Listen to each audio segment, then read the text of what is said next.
दोस्तों नमस्कार।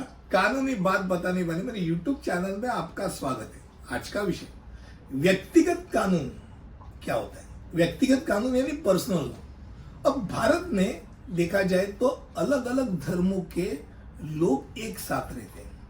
अब इनके लिए अगर मान लो क्रिमिनल लॉ बोले तो वो एक ही है, पर ऐसे कुछ पर्सनल लॉ है कि जिसके बारे में वो कुछ जाति का, किस धर्म का, उसके अनुसार वो कानून तहत उसके ऊपर मामला चलता है।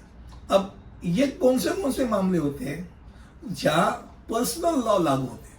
वो है विवाह, विरासत और गोद लेने जैसे जो बात है वो व्यक्तिगत कानून का मामला होता है।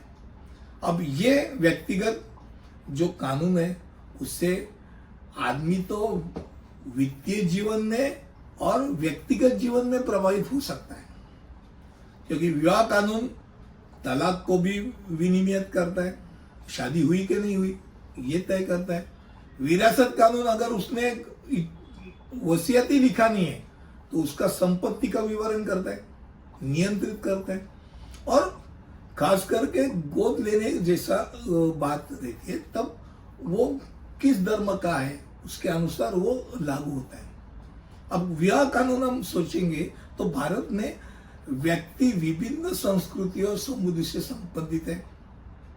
हर एक समुदाय अपना विवाह का अधिनियम रखता है, पर एक बात हम सोचेंगे तो सही होती है कि भारत में अधिकांश समुदाय भारतीय विवाह अधिनियम, भारतीय ईसाई विवाह अधिनियम, मुस्लिम व्यक्तिगत कानून और हिंदू विवाह अधिनियम, ये 4 अधिनियमों के अंतर्गत आ जाते हैं।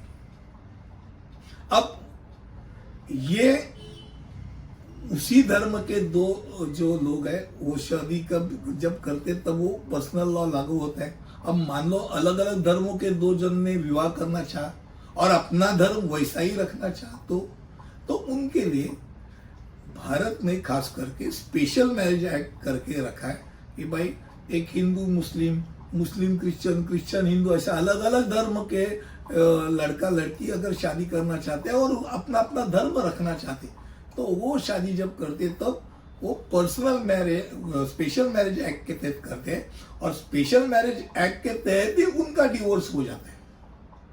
अब बात आती है सक्सेशन की, उत्तराधिकार।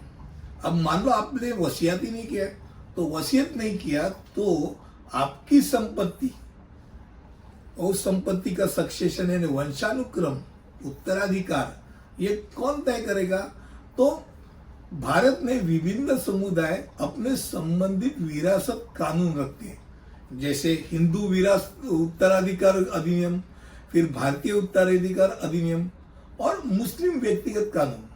ये अलग अलग जो धर्म है तो हर एक धर्म का सक्सेशन अलग तरीके से दिया है, उसी तरीके से होगा। अगर विरासत आपने वसीयत ही नहीं की तो ये तय होगा, वसीयत की तो वसीयत के तहत होगा। दत्तक ग्रहण कायदा जो है वो कानून जो बच्चा गोद लेना चाहते हो तब होता है। अभी एक बात तो सही है कि अलग अलग कानून जो दत्तक ग्रहण कानून है अब उसमें बहुत स्पेशली देखा जाता है, कानून भी देखा जाता है और कोर्ट से भी ध्यान दिया जाता है कि भाई कौन गोद ले रहा है, क्यों गोद ले रहा है, उसका कैसा बर्ताव है, सब देखा जाता है। अब वो अलग सा विषय वो बाद में देखेंगे, पर आज का विषय जो था वो खास करके पर्सनल लॉ के बारे में था। यानी भारत में जहाँ एक ही कानून सबको लगता है फिर भी जो ये 3 चीजें इसके लिए व्यक्तिगत कानून लगता है, पर्सनल लॉ लगता है। मुझे लगता है कम शब्दों में आपके सामने मैंने विषय रखा। अगले वीडियो में ऐसे ही कुछ लेकर आऊंगा, तब तक के लिए यहाँ रुकता हूँ। धन्यवाद।